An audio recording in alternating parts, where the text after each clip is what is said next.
Dr. George Grant once said, beware of logogogues and lexicographic molesters.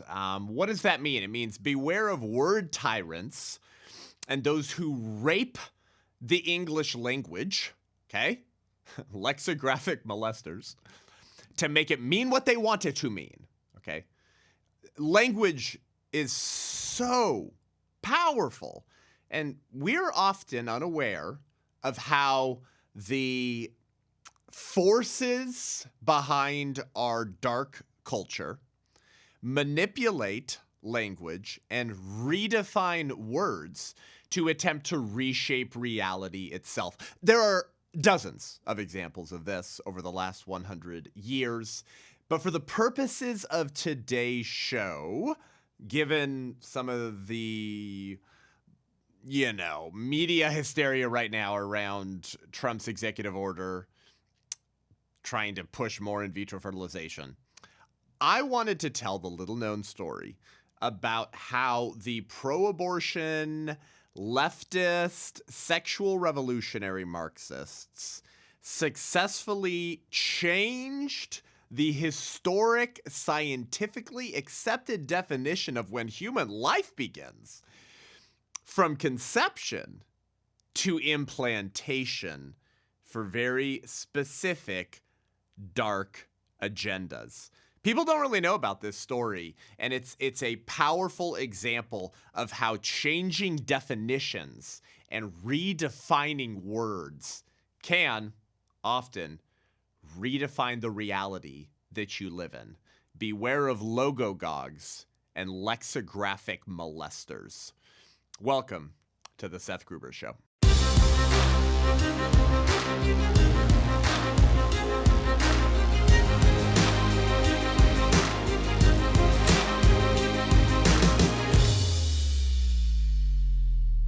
John Selden once said that syllables govern the world.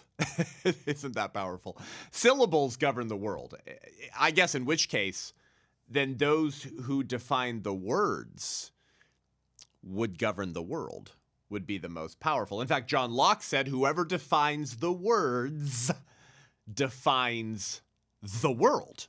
Why? Because language shapes the way we think. It colors the way we see the world. Language, words, point to things that exist in reality, that exist in the real world. When I say man, that word is kind of a pointer. It's saying dude, male. When I say man, I don't mean woman, right? These words actually are kind of like pointers that say that thing right there. And they explain concepts, ideas, worldviews, policies, people. There's this interesting sort of scene. I've brought it up on the show before. It's been some time, though. It bears repeating. From Alice in Wonderland. When Alice comes across Humpty Dumpty. And in their conversation, Humpty Dumpty says, when I use a word, it means precisely what I choose it to mean. Neither more nor less. Alice then says, can you really make words mean so many different things? That's all. To which Humpty Dumpty replies, the question is which is to be master. That's all. Apparently, Humpty Dumpty means, are we to master language, words, or is words and language to master us? Which is to be master is the only real question that matters to Humpty Dumpty, right? So if language and words master us, guess what that means? It means there is an objective reality, that you can't just redefine these things, right? If language is to master us, then there is an objective reality, and words frame that objective reality. They explain it. And the words you use are referring to real things. Not like concepts that just float out in the ether, that words actually articulate and give sort of flesh to real concepts, to real ideas, some of which are good and some of which are bad, some of which are helpful, some of which are damaging, some of which are ugly, some of which are beautiful, that beauty is not in the eye of the beholder, that there is objective beauty, okay?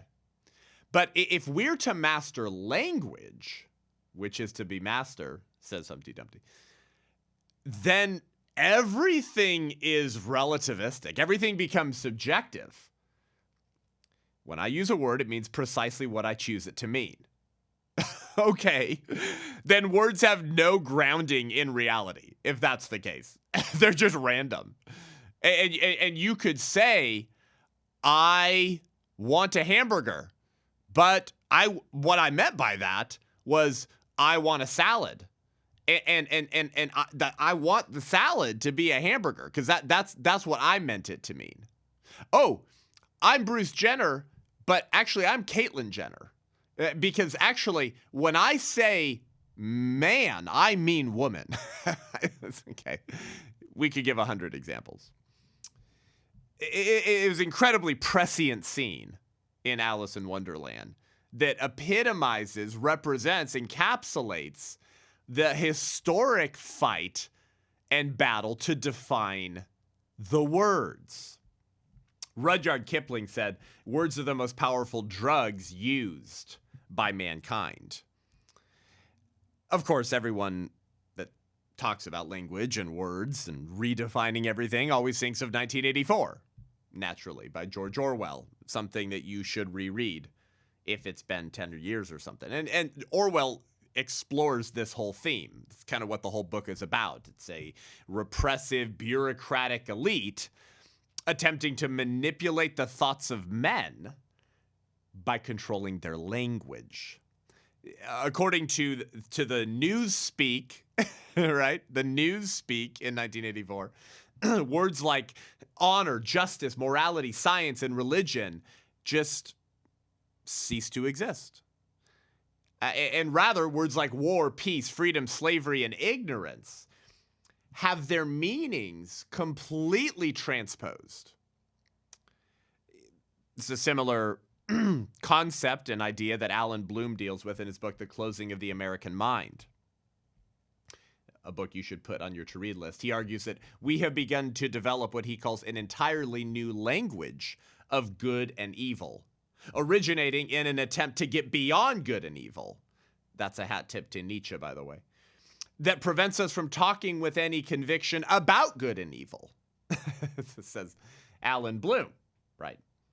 That the other side, let's call them the revolutionaries for our purposes today, want to design language that helps us get beyond the objective, timeless truths and concepts such as good and evil. And that these are actually things that we can come to know, right? Through our rational faculties, right? Through our ability to speak, through our ability to debate, that we can actually come to an understanding and knowledge of the truth, and therefore what is not truth. But the manipulation of language has at its heart the attempt to eradicate concepts like good and evil and making discussions about such timeless words and concepts meaningless, irrelevant, moot. Planned Parenthood and the abortion industry and the sexual revolutionaries have been incredibly successful at manipulating words to manipulate reality and prevent us from talking with any conviction about good and evil. My mentor, Dr. George Grant, makes this observation in his book, Grand Illusions.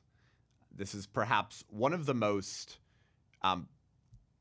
powerful, prescient, and explanatory paragraphs I've ever read on the manipulation of language. But first, we want to thank our sponsor of the Seth Gruber Show, Every Life Diaper Company. We love you guys. I was just on a call with one of the co-founders. We also had Sarah Gable Seifert at Life or Death Con. Okay, she's the CEO of Every Life Diaper. These are my personal friends, Olivia and I's personal friends. We love these folks. And they're taking back life by rejecting woke capitalism and building companies that are unapologetic about their pro-life, pro-family values. If you want to help shift the culture, you have to spend your dollars in alignment with your values by shopping at businesses that don't hate you and your family and want to throw your kids into gulags, okay? So go to everylife.com to get your baby diapers, your wipes, and now they've got baby shampoos that are non-toxic and healthy and all that wonderful stuff that we care about in our home and in our family. Everylife.com, use promo code Seth10, that would be Seth10, but Seth10 for 10% off your first order. Okay, you let them know that we sent you, right? And then that supports the Seth Gruber Show and the White Rose Resistance, and you're helping defund a culture of death by investing in a culture of life, okay? Dollars matter, money talks, and we need a culture and a capitalistic system with companies that want to promote the values of protecting the family. Okay, so everylife.com, America's pro-life diaper company. They're amazing. Everylife.com, promo code Seth10. Thank you, Everylife, for sponsoring the Seth Gruber Show. George Grant says the word responsible was once synonymous with trustworthy. A responsible person could be counted on to uphold his commitments and fulfill his obligations. Now, though, according to Planned Parenthood's Newspeak, responsible means to use birth control during illicit sexual liaisons. Were you responsible? The word chastity was once synonymous with purity. A person who practiced chastity could generally be considered virtuous and modest. Now, though, according to Planned Parenthood's Newspeak, chastity is just a stage of life, a temporary immaturity. The word neutral was once synonymous with objective. A person who took a neutral position on a subject could be counted on to be impartial and teachable. Now, though, according to Planned Parenthood's Newspeak, neutral refers to an open-minded and amoral relativist. The word choice was once synonymous with freedom. The right to choose protected men from every assault of life and limb. Now, though, according to Planned Parenthood's Newspeak, choice is the right of one person to prevail over another, even to the point of death, whenever the fancy strikes. The word fetus was once synonymous with unborn child. A fetus was universally recognized as a baby, a blessing from Almighty God. Now, though, according to Planned Parenthood's Newspeak, fetus is nothing more than a disposable tissue, or worse, a unique form of venereal disease. The word gay was once synonymous with happy. If someone was gay, he was cheerful and jolly and content. Now, though, according to Planned Parenthood's Newspeak, gay is a noun, not an adjective, meaning a sodomizing homosexual. The word morality was once synonymous with virtue. A moral person could be counted on to act uprightly and with all integrity. Now, though, according to Planned Parenthood's Newspeak, morality is an outdated and judgmental value system rooted in fear, prejudice, and ignorance. The word relationship was once synonymous with friendship. A person who had a relationship with another simply had a rapport with them. Now, though, according to Planned Parenthood's Newspeak, a relationship is an adulterous affair or an occasional opportunity for fornication. Wow. Responsible, chastity, neutral, choice, fetus, gay, morality, relationship all mean very different things in the public mind and in public discourse than they did 30 or 40 years ago. Do you see what I mean? Remember, according to George Orwell, the original purpose of Newspeak was to make all other modes of thought impossible. That these newly defined words forced you to operate within a system of thinking, within a culture, and within a certain system of politics that was new and innovative and progressive.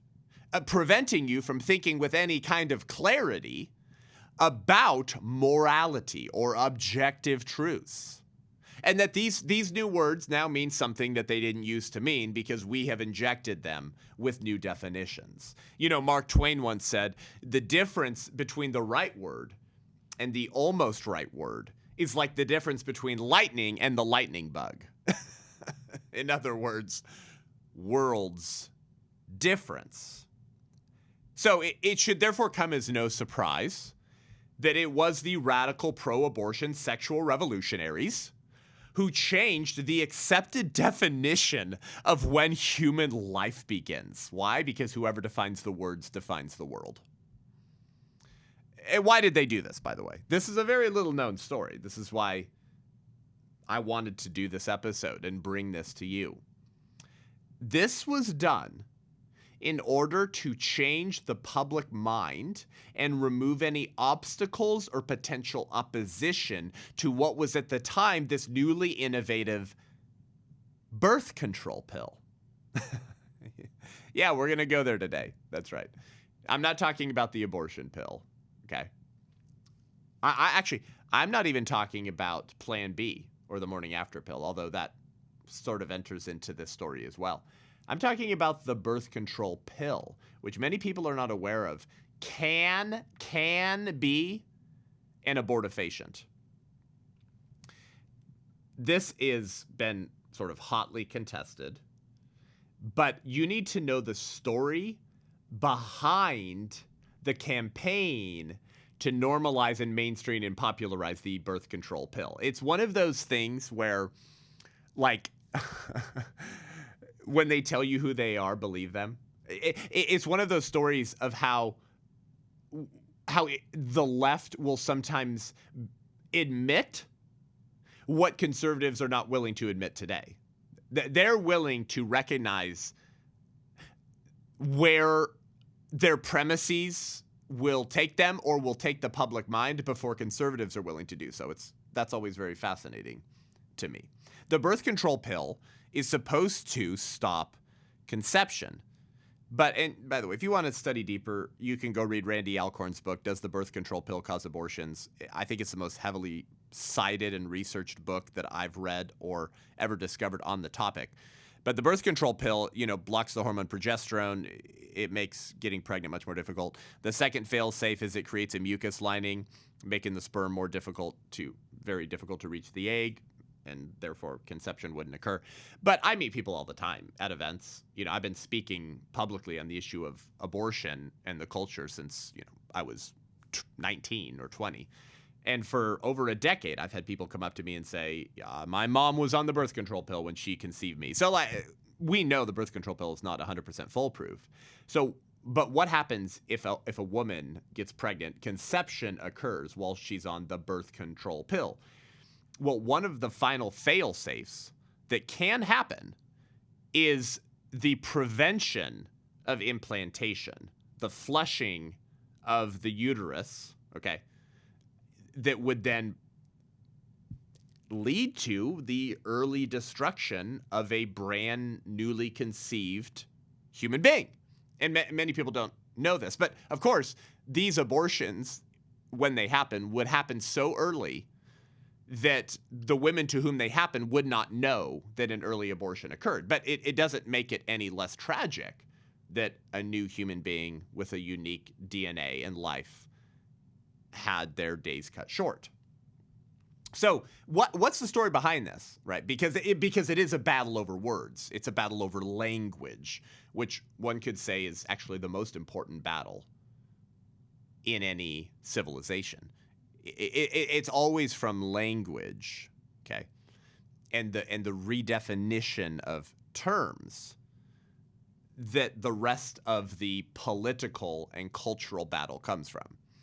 In 1965, the medical definition for when pregnancy begins, 1965, was changed by ACOG. Now, if you've been listening to this show for a long time, this will not surprise you. The American College of Obstetricians and Gynecologists has been a radically ideologue, pro-abortion hackery of an organization.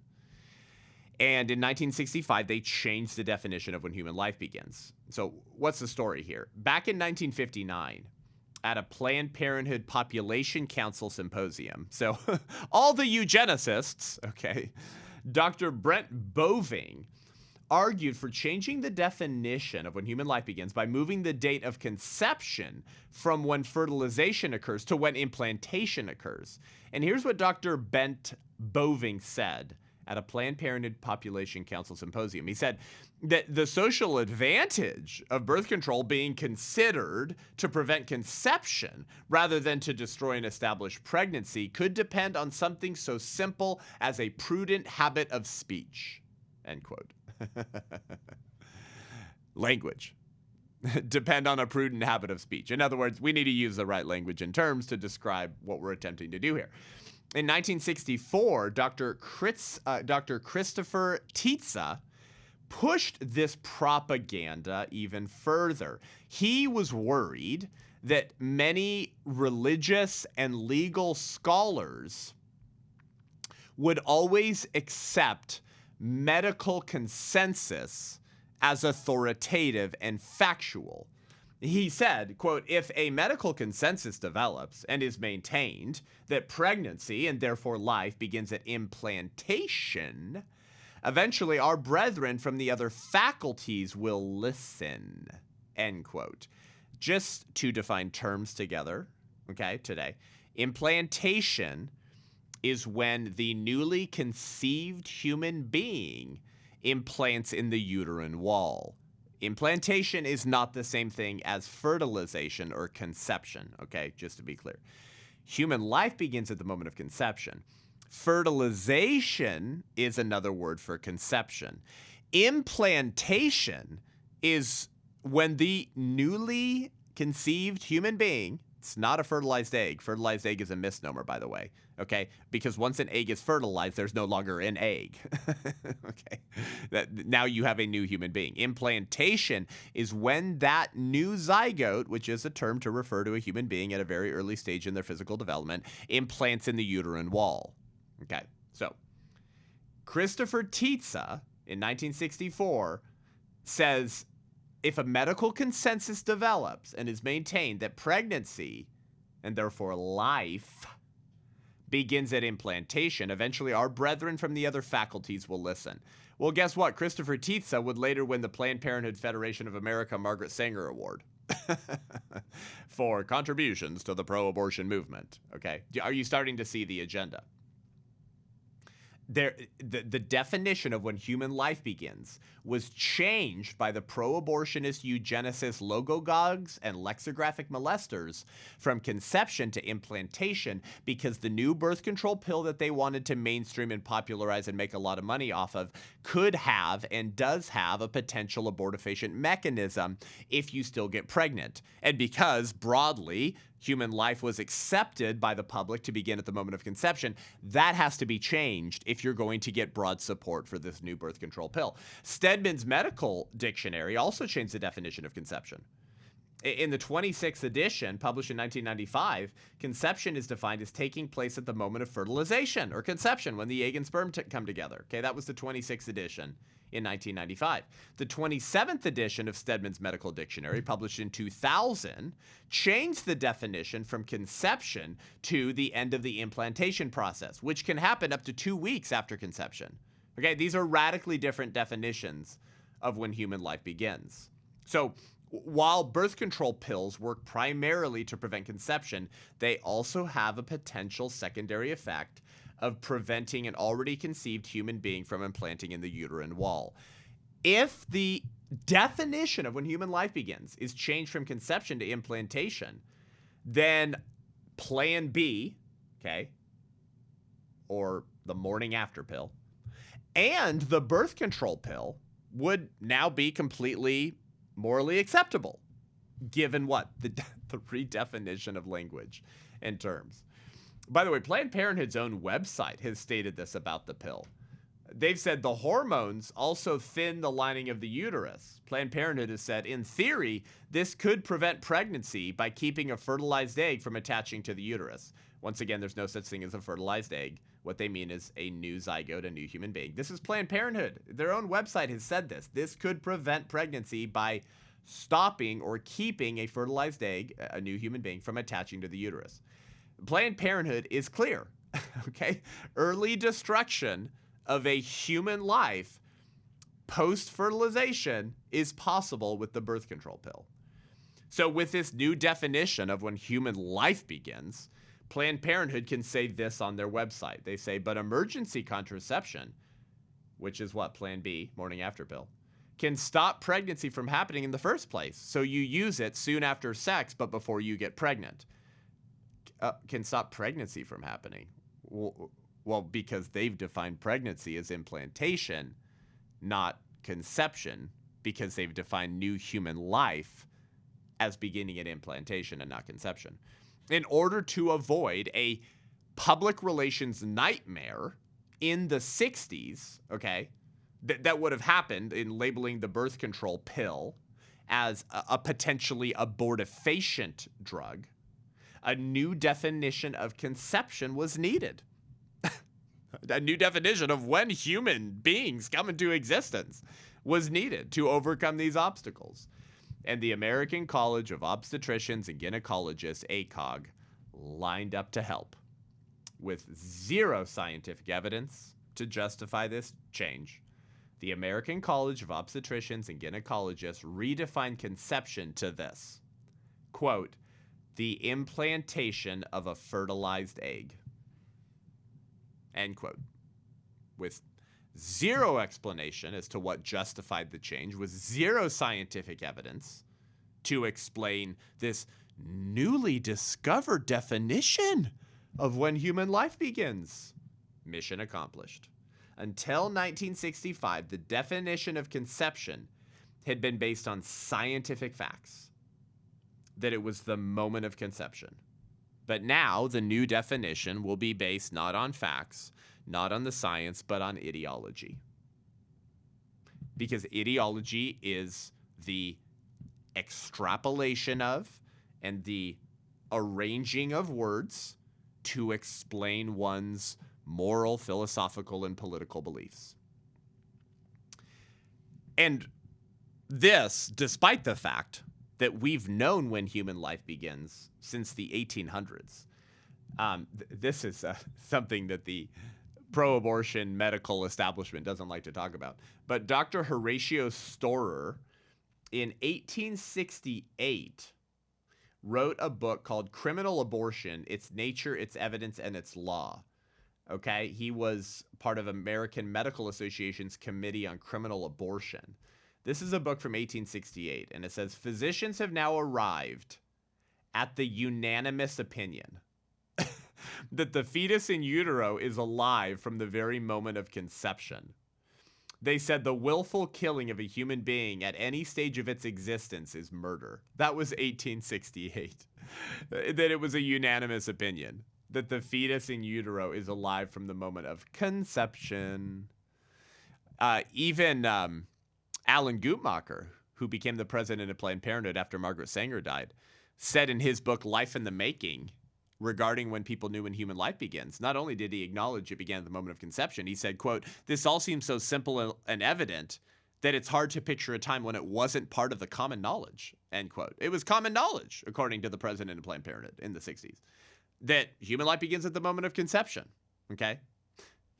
Do you understand now what Dr. George Grant means when he says, beware of logogogues, word tyrants, and lexicographic molesters, those who rape the English language because they believe they can reshape reality by reshaping language, and they can reshape language by redefining words. So, says George Orwell, in the end, the party would declare that 2 and 2 made 5, and you would have to believe it. It was inevitable that they should make this claim sooner or later. The logic of their position demanded it. Not merely the validity of experience, but the very existence of an external reality was tacitly denied by their philosophy. The heresy of heresies was common sense. And once you redefine everything, okay, then any outdated bigot who's still using words to refer to what they've always meant is a heretic. Because don't you understand? This is the new religion. This is the new orthodoxy. Okay? People's worldviews have entirely shifted without their cognizant awareness of it because of the subtle shift of language, actually. Okay? Dr. Nancy Pearcey makes this profound observation that people tend to work out the logic of their worldviews regardless of whether they are aware of the worldviews they've imbibed, okay? Because we're rational beings created in God's image. And so we tend to work out the implications of the worldviews that we've assumed over time. Everyone's operating off of a worldview. Everyone has a set of lenses that they wear through which they make sense of what they see, through which they give meaning, value, or vice to what they see happening in the world.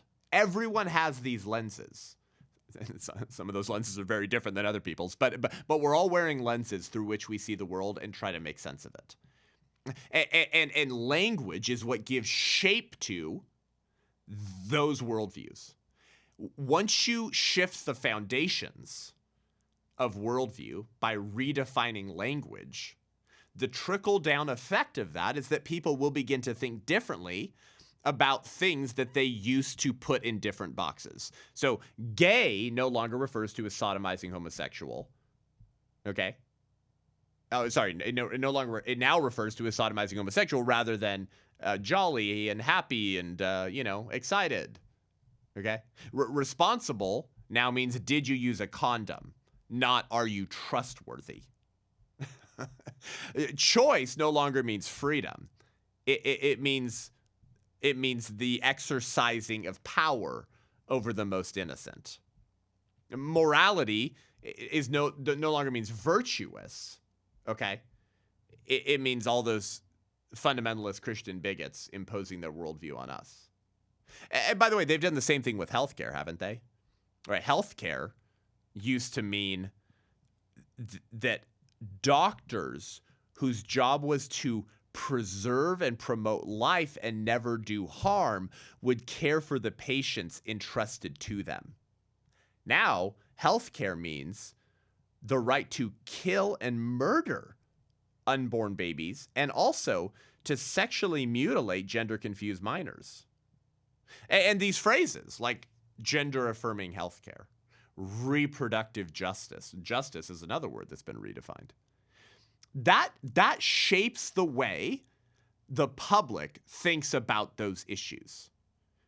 If you continue to associate in the minds of the public transgenderism with gender-affirming healthcare, it creates the impression or illusion that this is something that should be validated, that should be affirmed. And this is why at the White Rose Resistance and at the Seth Gruber Show, we say things like gelding minors and sexually mutilating the next generation. Because you have to give precise language to describe what is happening in the real world, to shake the public mind out of their reverie and out of the ideologies that they're being propagandized into. Okay? Language shapes the way we think, and it colors the way we see the world. Okay? That's why that's so important. You know, George Orwell, in his famous essay, Politics and the English Language, not from 1984, but it's a powerful essay that I encourage people to go read. He says that political correctness always prevents you from thinking clearly because it's not referring to things in the real world. So he says political correctness is designed to make lies sound truthful, murder respectable, and give the appearance of solidity to pure wind. Such is the power of language.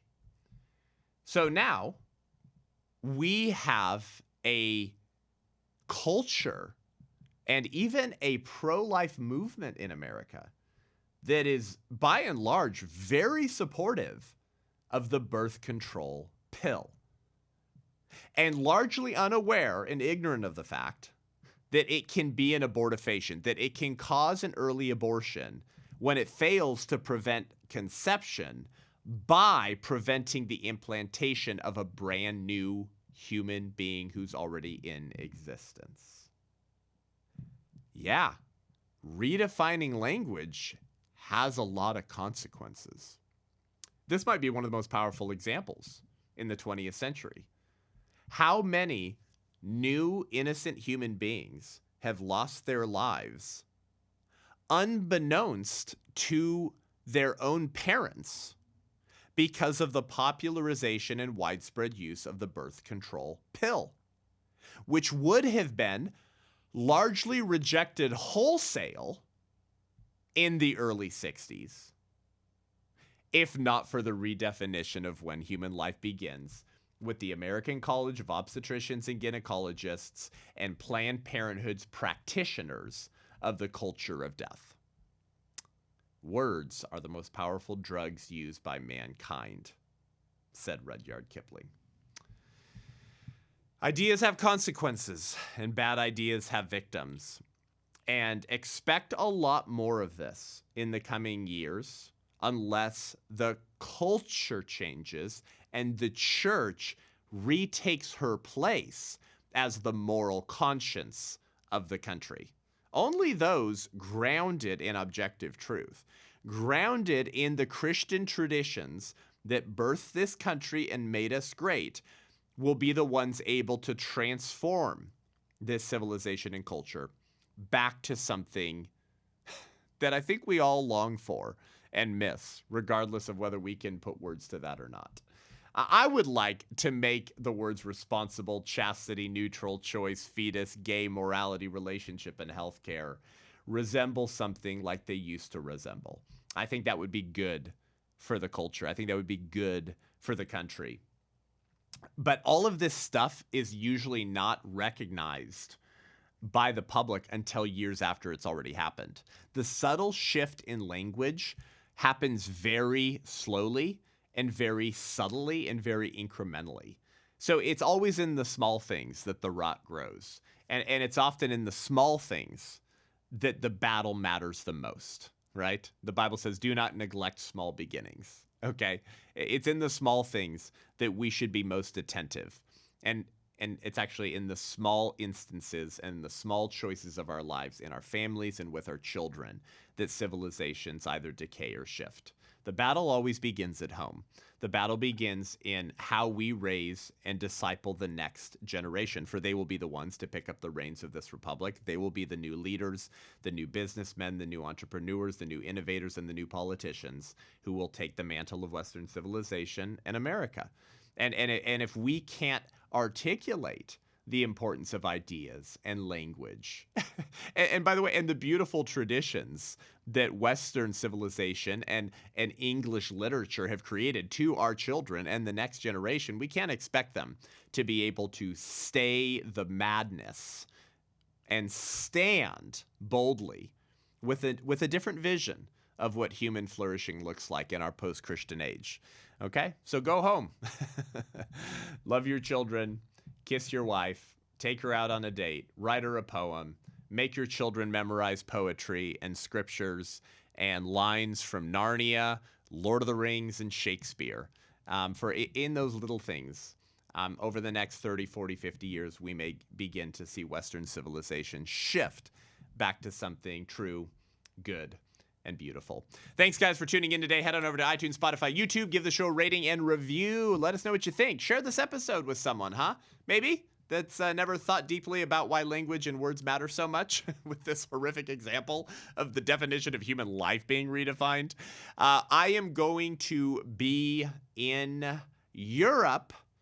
I may be in Europe right now as you're listening to this, filming the next White Rose Resistance documentary. That's right. More to come on that. We may have a little week break, okay? So pray for us. Pray for protection for me and for my family and for our production team and our video team. We'll be in Paris and London. Okay, Paris and London. So we may have a 1 week, no more than that, hiatus of the Seth Gruber Show.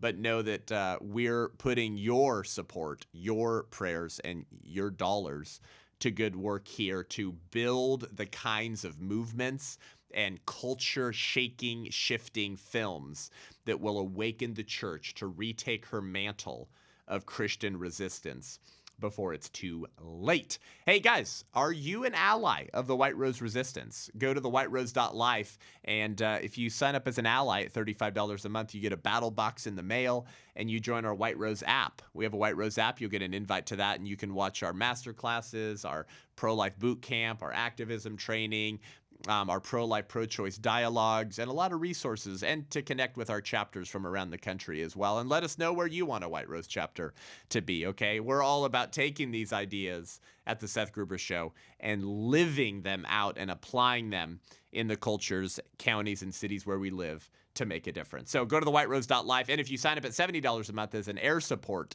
donor, you join our book club, actually. And so the one we're reading in March is Dr. Nancy Pearcey's book, The Toxic War on Masculinity. I'm going to try to get her to join the Zoom call with our book club supporters. Lots of fun stuff, because when you support us, you support yourself to create the films, content, curriculum, education, discipleship, and training to mobilize you, the church, to take back our mantle. Because the pro-life movement used to just be called Christendom. Okay, so support us by supporting yourself, and let's save the babies. Let's make the GOP the pro-life party again. And let's make America great by abolishing abortion, huh? Until next week, I'm Seth Gruber, and this is The Seth Gruber Show.